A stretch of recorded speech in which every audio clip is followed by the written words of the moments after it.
재보궐선거가 끝났습니다. 이번 선거는 22대 국회 개원 이후 첫 선거여서 더욱 주목을 받았는데요. 기초단체장 4곳 선거구는 여야 모두 텃밭 사수에 성공하면서 2곳씩 나눠 가졌습니다. 이번 재보궐 선거 결과 향후 전국에는 어떤 영향을 미칠지 오늘 홍석준 전 국민의힘 의원, 이승원 더불어민주당 전략기획위 부위원장과 함께 얘기 나눠보도록 하겠습니다. 어서 오시죠. 네, 안녕하십니까. 네, 이변도 접전도 없었다라는 평가들이 나오고 있는 이번 선거입니다. 내곡 기초단체장 선거 투표율을 보면 53.9%로 적지 않았고요. 지난해 서울 강서구청장 보선 투표율과 비교해서도 높은 투표율을 보였습니다. 이번 선거의 총평을 한번 들어볼까요? 예, 일단 뭐 양당이 전통적인 강세 지역을 지켰기 때문에 본전은 했다. 네. 뭐 그런 어떤 전체적인 어떤 결과가 나온 것 같습니다. 특히 부산 검정 같은 경우에는 국민의힘에서는 좀 이제 야당에서 후보 단일화 등 해서 막판까지 좀 걱정을 했습니다. 예상외로 큰 낙승을 좀 했었고, 영광 같은 경우는 또 민주당 이외에도 특히 이제 진보당이라든지 조국혁신당과 굉장히 막판까지 치열했는데도 전통적인 지지 기반 지킴으로 해서 앞으로 양당 대표인 지금 현재 한동훈 대표와 그리고 이재명 대표의 좀 리더십을 계속해서 당내에서는 좀 확고하게 좀 지켜가겠다. 뭐 이런 어떤 결과가 나타난 게 아닌가 생각합니다. 네, 이번 선거 결과 전반적으로 어떻게 보셨어요? 일단 이변은 없었고요. 다만 이제 우리 조국혁신당의 조국 대표가 조금 어려움에 처했다 이런 생각이 들고, 한동훈 대표 같은 경우는 평타를 넘어서 자신의 존재감을 좀 키웠고요. 윤석열 대통령을 때리면 역시 이기는구나, 이것들을 좀 보여줬다라고 생각되고요. 다음에 이제 서울시 교육감 부분에 있어서는 민주당이 이기지 않았습니까? 그래서 이 서울시 교육감이 실은 이번 선거에서 굉장히 중요한 역할을 했는데, 역시 진보가 교육감을 이겼기 때문에 이 부분도 좀 지켜봐야 될 것 같습니다. 민주당이 이기지는 않았죠. 물론 그렇습니다. 네, 네, 진보가 진보 이겼죠. 진영이, 네, 뭐 좀 지역별로 자세한 얘기를 해보겠습니다. 부산 금정구청장 선거 같은 네. 경우에는 원래 접전지로도 좀 꼽혔었는데 그렇죠. 결과를 보니 61% 넘기면서 국민의힘 윤희련 후보가 당선됐단 말이죠. 이 부분은 좀 예상하셨습니까? 예, 저도 뭐 막판에는 지난번 총선에서도 여론조사와는 달리 이제 전통적인 어떤 지지층이 결집됐기 때문에 네. 이기지 않을까 예상은 했습니다만 이렇게 22% 차 이상으로 네. 낙성할 줄은 몰랐습니다. 아무래도 전통적인 지지층이 이제 결집한 데다가 막판에 김영배 의원이 좀 실언이 좀 크지 않았나. 특히 이번 보선의 어떤 원인이 사실은 공직선거법이라든지 이런 어떤 원인이 아니라 정말 열심히 일하시다가 근무 중에 불의의 어떤 그 건강상의 사유로 이런 발생했는데, 이런 어떤 문제라든지 또 지금 부산의 가장 큰 이슈 중에 하나가 아무래도 국책은행인 이제 산업은행 어떤 이전 이런 이슈가 있었는데, 이런 이슈에 대해서 국민의힘은 좀 전통적으로 대통령의 어떤 공약으로도 했었고 한 어떤 그런 이슈들이 마지막에 가장 큰 어떤 설득력을 먹히지 않았나, 그렇게 좀 생각이 됩니다. 네, 이재명 대표도 좀 신경을 많이 썼던 지역이잖아요. 22%포인트 정도 차이가 나다 보니 좀 해석이 많이 나옵니다. 민주당의 반응은 어떻습니까? 좀 많이 났죠. 원래 10% 내외로 된다라고 한다면 민주당이 무난히 승리했다라고도 볼 수 있는데, 22%면 굉장히 크고, 부산이 저번 총선 때 개헌 저지선을 만들어주지 않았습니까? 그렇기 때문에 앞으로도 부산 민심을 조금 읽었다라고 볼 수 있습니다. 또한 그 한동훈 대표 같은 경우 쇄신을 요구하고 윤석열 정부에 대해서 오히려 목소리를 키웠잖아요. 이게 좀 주요한 것 같아요. 네. 뭐냐면 윤석열 정부는 국민들이 좀 굉장히 많이 포기를 한 상태거든요. 마음적으로는. 근데 이 윤석열 정부를 믿는 것보다는 쇄신을 요구하는 한동훈 대표에게 좀 힘을 실어준 것 같아요. 지금 이대로 가면 민주당이 굉장히 우월적으로 갈 수 있는데, 이 경우에 보수가 괴멸할 수 있는 쓰나미가 온다라고 하는 예상들이 굉장히 많았거든요. 그랬을 때 한동훈 대표가 뭐 열심히 해보려고 노력했잖아요. 이 부분에 표를 준 게 아닌가 싶고요. 특히 영광 같은 경우는 조국혁신당이 조금 밀렸잖아요, 많이. 그런 부분에 있어서 앞으로 차기 지방선거에서도 조국혁신당의 입지는 좀 어려울 것 같다 이런 생각이 듭니다. 예, 한동훈 대표 얘기를 좀 더 해보자면 선거 기간 동안 부산에 좀 힘을 많이 실었습니다. 6차례나 방문을 하면서 공을 들여왔는데 사실 이번 선거 결과로 한동훈 대표 입지가 어떻게 될 것이냐 여러 가지 얘기가 많았거든요. 앞으로 어떻게 예상하세요? 예, 만약에 부산 이번 이제 금정구 재보궐선거를 패하게 된다면 한동훈 대표의 당내 입지는 굉장히 좀 어려워져서 그 책임론에서 벗어나기는 좀 어려웠을 겁니다. 지난 강서구청장 보궐선거에서도 드러났듯이 특정 어떤 지역의 자치단체였던 보궐선거라 할지라도 당 내에서는 어떻게 보면 당대표의 어떤 중간 평가로서 좌우가 되기 때문에 한동훈 대표가 만약에 금정구청장이 선거를 지게 된다면 굉장히 어려웠을 텐데 이번에 예상 외에 낙성을 했기 때문에 예. 앞으로 한동훈 대표의 어떤 당내 기반은 무난하게 어떤 리더십을 계속하는데 큰 역할을 하지 않을까. 그리고 앞으로 당정 관계에 있어서도 좀 더 주도권을 갖고 임해 줄 어떤 그런 중요한 또 기반이 되지 않았을까 생각이 됩니다. 네, 사실 선거 기간 동안에도 사실 친윤계와 친한계 갈등이 표면화되기도 했거든요. 이번 선거 결과로 한동훈 대표의 당내 입지 어떻게 예상을 하세요? 좋아질 것 같아요. 채찍보다 당근을 줬다라고 보는데 이 당근을 윤석열 대통령이 준 게 아니라 한동훈 대표한테 준 것 같아요. 열심히 윤석열 대통령과 싸워서 국민의힘을 좀 정상화시켜라. 그리고 국정 동력을 좀 키울 수 있는 어떤 기반이 되라 이렇게 생각한 것 같아요. 물론 이제 보궐선거다 보니까 투표율이 굉장히 낮잖아요. 그리고 그 윤희열 후보가 보니까 구의원도 하고 시의원도 하고 그래서 조직력도 좀 있고 또 보궐선거에서 투표율이 낮아서 국민의힘 텃밭 지역이기 때문에 표가 많이 나오긴 했습니다만 22%는 조금 커요. 그런 측면에서 한동훈의 힘을 실어줬고 의료 대란 문제라든가 김건희 여사 문제라든가 이거 좀 강하게 해서 뭐 국회를 좀 정상화시키고 정부를 좀 정상화시켜라 힘을 준 것이기 때문에 저는 한동훈 대표가 이번 기회에 좀 더 강하게 힘있게 좀 윤석열 정부를 압박해서 좀 정부가 좀 정상화돼야 되지 않겠어요? 좀 이상한 정부가 지금 돼 있어요. 명태균 논란이라든가 뭐 윤석열 대통령이 해결을 못하잖아요. 아무것도 못하기 때문에 더 이상 이런 상태가 지속돼서는 안 된다라고 말씀드립니다. 앞서 짚어주신 예민한 사안들을 그러면 다음 주에 윤석열 대통령과 한동훈 대표가 만났을 때 다 꺼낼 수 있을 거라고 보세요? 글쎄 지금 일단은 두 분이 만났을 때 있던 이슈가 아무래도 현재 가장 중요한 어떤 정책적 이슈라고 하면 이제 의대 정원 이슈 그리고 정무적인 뭐 이슈라고 하면 지금 김건희 여사의 어떤 여러 가지 어떤 이슈들 네. 최근에 또 뭐 명태균 씨 관련된 것도 포함될 수 있을 것 같은데 사실은 지금 현재 굉장히 좀 입장이 어려운 것이 좀 이 모든 이슈마다 이게 한 칼에 정리될 수 있는 그런 어떤 이슈가 아니기 때문에 지금 당정이 여러 가지 좀 고민이 깊어지는 것이 아닌가 생각합니다. 그리고 예. 처음에 한동훈 대표가 공개적인 독대 요구를 했을 때도 당의 어떤 많은 또 국회의원들과 또 그 대통령실에서 고민했던 이유가 이게 만약에 깨끗하게 해결될 수 있는 이슈를 공개적으로 독대를 하면 모르겠는데 쉽게 해결되지 않는 어떤 그런 어떤 이슈에 대해서 공개적으로 만남이 이렇게 만나지는 것이 결과치에 대해서 속 시원하게 좀 낼 수 있는 것이 없을 때는 오히려 예. 이게 좀 독이 될 수도 있다 이런 좀 우려가 원래부터 좀 있어 왔습니다. 그래서 조만간에 이제 만날 때 두 분의 어떤 걸 통해서 어떤 최소한의 어떤 당정 간에 특히 한동훈 대표와 대통령 간의 어떤 공감대는 저는 충분히 이제 이루어질 것으로 보고 여기에서 향후 어떻게 이제 당정 간의 어떤 입장을 취할 것인가 어느 정도의 좀 큰 가닥은 정리되지 않을까 좀 기대를 합니다. 네, 알겠습니다. 다음은 이제 호남 선거 결과도 짚어보죠.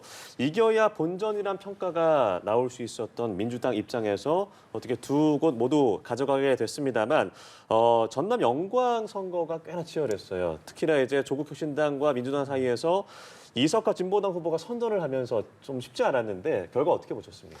저도 좀 깜짝 놀랐던 게 진보당이 굉장히 약진했어요. 어떻게 이렇게 굉장히 1위를 압박할 수 있을 정도로 많이 나왔을까? 그것은 영광이라는 곳이 무소속이 많이 됐던 곳이고 또 이낙연 대표의 고향이었기 때문에 네. 또 아무래도 민주당에 대한 견제의식이 좀 있었던 것 같아요. 그럼에도 불구하고 역시 윤석열 정부와 야당이 굉장히 강하게 대치하는 상황에서 역시 호남에서는 민주당을 밀어줘야 된다라고 하는 것이 결과적으로 나왔다 생각되고 또 조국혁신당 보면 이번에 3등 나지 않았습니까? 역시 저번에 비례선거에서 호남에서 1등을 했습니다만 이번에는 민주당을 밀어주면서 조국혁신당이 차기 지방선거에서 좀 어렵겠다라고 하고 또 좋은 인재들이 오기도 좀 어렵겠다라는 것이기 때문에 조국혁신당의 미래가 조금 불투명해져 보이는 그런 상황이었고요. 또 저는 조국 대표가 월세살이를 하지 않았습니까? 영광에서. 근데 어떻게 보면 이게 좋아 보일 수도 있는데 지방에 좀 너무 치중하다 보니까 조국 대표라든가 조국혁신당이 중앙에서 좀 안 보이는 게 있었어요. 역시 좀 선거라고 하는 것은 공중전이 좀 필요한 건데 공중전에서 너무 약화됐기 때문에 조국 대표가 조금은 너무 간절하고 절박하다 보니까 공중전에서 오히려 밀리는 좀 잘못된 선거운동이 되지 않았나 싶습니다. 네, 뭐 이재명 대표, 조국 대표의 어떤 대결로도 주목을 받았던 이번 호남 선거 전반적으로 어떻게 보셨습니까? 예, 호남 선거가 사실은 전통적으로 또 민주당의 어떤 본거고 또 굉장히 좀 아성인데 이번 선거 결과에서 비록 민주당이 두 곳 모두 이겼다고 하지만 사실 격차가 그렇게 크지가 않습니다. 특히 이제 영광 같은 경우는 진보당 후보와 한 10%, 11% 정도밖에 나지 않고 조국혁신당과도 한 13%밖에 나지 않고 여론조사에서는 막판까지 3파전으로 굉장히 좀 치열했지 않습니까? 그리고 곡성 역시도 생각보다 차이가 격차가 크지 않기 때문에 결코 민주당이 이게 아주 뭐 낙승을 했다, 뭐 비록 두 곳을 이겼지만 낙승을 했다 이런 어떤 분위기는 저는 아닌 것 같고 결국 이런 것이 지금 민주당에서도 좀 이재명 대표에 대한 어떤 잠재적인 어떤 심판을 지금 하고 있다. 특히 지난번 당대표 경선 때도 민주당의 가장 중요한 어떤 지지기반 호남에서 오히려 이제 투표율이 한 22% 정도밖에 하지 않는 등의 참여율이 가장 저조한 어떤 지역이기 때문에 앞으로 이런 어떤 측면이 민주당에서도 비록 이번 선거에 이겼지만 결코 안심할 수 없는 그런 어떤 저는 선거 결과를 보고 특히 좀 아쉬운 두 가지를 이야기한다면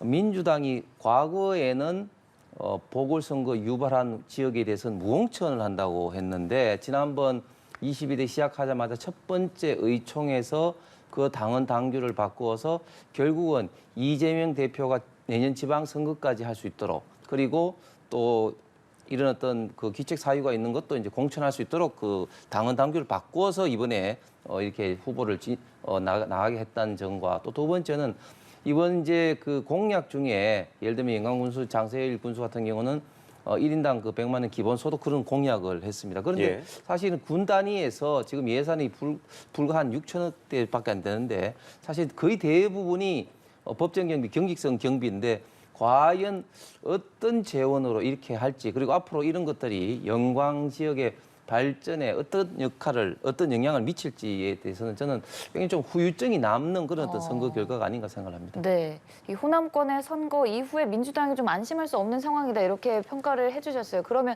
조국혁신당의 앞으로는 어떻게 좀 달려 있다고 보세요? 저는 조국혁신당이 예상에 선전은 했지만 일단 기본적으로 우리 대한민국에서 3당의 존재라는 게 참 존재했던 가치를 계속해서 반짝은 모르지만 지속적으로 이런 어떤 정치권에 영향을 미치는 것이 역사적으로 좀 쉽지 않았는데 조국 혁신당 역시 3당으로서 기본적인 좀 한계가 이번에 또 드러난 것 같고 특히 조국 혁신당 같은 경우는 가장 핵심적인 조국 지금 당 대표의 지금 그 3심 대법원 판결이 곧 앞두고 있지 않습니까? 그렇기 때문에 앞으로 조국 혁신당의 지금 현재 운명이 결국은 이번 선거도 선거지만 다가오는 조국 대표의 대법원 판결 결과에 따라서 굉장히 좀 어려워지지 않을까 그렇게 예상이 됩니다. 네, 이번 재보궐선거 이후 민주당 이재명 대표, 조국혁신당의 조국 대표의 앞으로의 좀 정치 인생에도 영향을 미칠 것이다라는 해석을 좀 내주셨거든요. 비슷하게 보세요.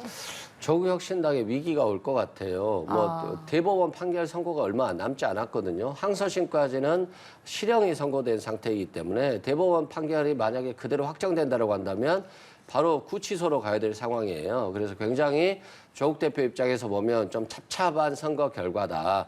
그리고 이번에도 봤듯이 조국 혁신당의 어디까지나 대표 그리고 가장 큰 스피커가 조국 대표 아니겠어요? 근데 조국 대표가 없는 조국혁신당을 생각해야 된다라고 한다면 굉장히 좀 어려움에 처할 것이다. 그래서 향후 조국 없는 조국혁신당에 어떻게 이끌어 가실 것인가, 누가 끌어갈 것인가도 좀 고민해 봐야 될 부분인 것 같고요.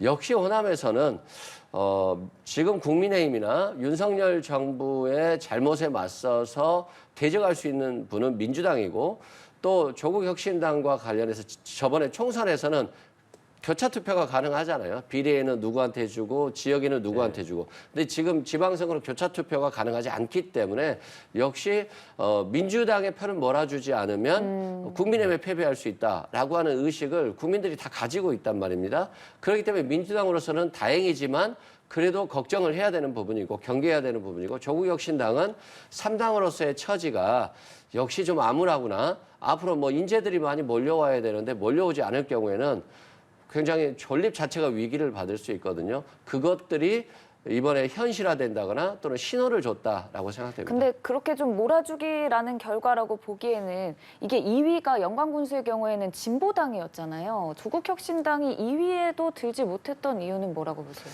그러니까 이게 확실히 영광이란 지역적 특수성이 있는 것 같아요. 다른 지역 같은 경우는 민주당이 거의 다 되는데 영광은 무소속이 굉장히 많이 됐던 지역이에요. 네. 그리고 또 이낙연 표심도 있었고요. 그렇기 때문에 이제 분리가 됐는데 진보당의 약진이 저도 굉장히 놀랐던 게 확실히 시골들이 지역 소멸 지역이 돼가고 있는 거예요. 다 뭐 70대, 80대, 70대가 젊은 사람 축에 낄 정도의 시기가 돼버렸기 때문에 진보당 분들이 지역 특화 그리고 어르신들의 일을 도와주고 이런 것들이 입에 입소문을 내서 굉장히 컸던 것 같아요. 그래서 이게 무시할 수 없는 지역 선거인 것 같은데 뭐 그럼에도 불구하고 큰 선거에 있어서는 역시 뭐 민주당을 선택할 수밖에 없는 그런 표심이 아닌가 싶습니다. 예, 이재명 대표 입장에서는 사실 이번 선거가 정말 앞서도 말씀드렸지만 이겨야 본전인 선거였고요. 그리고 또 11월에 또 선거를 또 앞둔 상태에서 사법 리스크가 이어질 텐데 이번 선거 이후에 이재명 대표의 어떤 입지라던가 앞으로 당내 리더십 어떻게 예상하세요? 예, 이재명 대표가 이게 본전이었지만 만약 졌으면은 정말 큰일 날 뻔했는데 일단 큰 한숨은 쉬고 있는 것 같습니다. 그런데 지금 11월 달에 앵커께서 말씀하신 것처럼 11월 15일 공직선거법과 25일 유전교사 관련된 1심 판결이 나오지 않습니까? 예. 이 1심 판결을 앞두고 있는 이런 상황에서 만약 이번 선거에서 진다면 정말 이재명 대표 리더십에 큰 균열이 갈 수밖에 없는데 일단은 큰 균열을 일단은 맞게 되었다. 그렇지만 지금 다가오는 1심 판결에서 검찰의 어떤 구형이라든지 현재 드러난 여러 가지 어떤 정허라든지 정언을 봤을 때는 1심 판결에서 유죄를 피하기는 굉장히 지금 어렵고 그래서 만약에 이제 11월 10월 공직선거법에서는 당선 무효형이 나오고 또 뒤에서 또 위정교사 그런 관련된 징역형 등등이 나온다면은 앞으로 이재명 대표의 리더십에는 저는 큰 상처가 남을 수밖에 없다. 그리고 뭐 이런 것들이 어떤 당내에서 먼저 이재명 대표의 어떤 대안론이 이제 물 밑에서부터 네. 차츰 이제 논의가 좀 되면서 시간이 가면 갈수록 그런 어떤 대안론에 대한 어떤 논의가 민주당 내에서 예를 들면 뭐 김경수 전 지사라든지 뭐 김부겸 총리를 중심으로 자연스럽게 많이 좀 활발하게 된다면 이재명 대표 좀 리더십은 시간이 갈수록 좀 흔들릴 수밖에 없지 않냐 그렇게 예상이 됩니다. 네, 홍석중 전 의원의 의견에 동의하십니까? 동의하기 좀 어려울 것 같고요. 아직은 뭐 이재명 대표 굉장히 굳건하고 뭐 1심 판결에서 일부 유죄가 나온다 할지라도 별로 그렇게 흔들리지는 않을 것 같아요. 뭐 중요한 고비는 항소심 판결이 되지 않을까 싶고요. 또한 뭐 이번 지역 선거도 결국에는 영광이 좀 어려웠습니다만 승리했고요.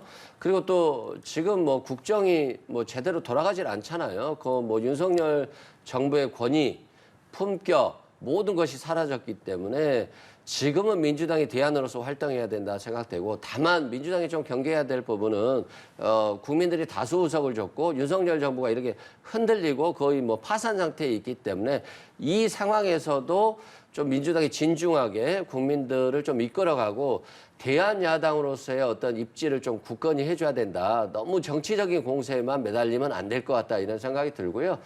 또 한동훈 대표와 윤석열 대통령 간의 독대 이후에 저는 뭐 독대가 뭐 성과를 얻을 거라고 생각지는 않아요. 오늘 뭐 도이치모터스 관련해서 검찰이 무혐의 처분을 할 것이라는 얘기들이 많은데 그 경우에는 또다시 윤한 간에 굉장히 긴장 관계가 형성될 것이고 국민들은 그런 거잖아요. 뭐 명태균 씨의 오빠 얘기가 윤석열 대통령이라고 국민들은 다 생각하는데 네. 국민의힘에서는 또 그 오빠를 김건희 여사의 친오빠라고 생각하니까 이 부분은 괴리가 있는 것이기 때문에 이 괴리를 얼마나 좁혀가느냐에 따라서 좀 달라질 것 같습니다. 알겠습니다. 11.6 재보궐 선거 결과와 관련해서 오늘 홍석준 전 국민의힘 의원, 이승훈 더불어민주당 전략기획위 부위원장과 함께 얘기 나눠봤습니다. 고맙습니다. 고맙습니다. 감사합니다.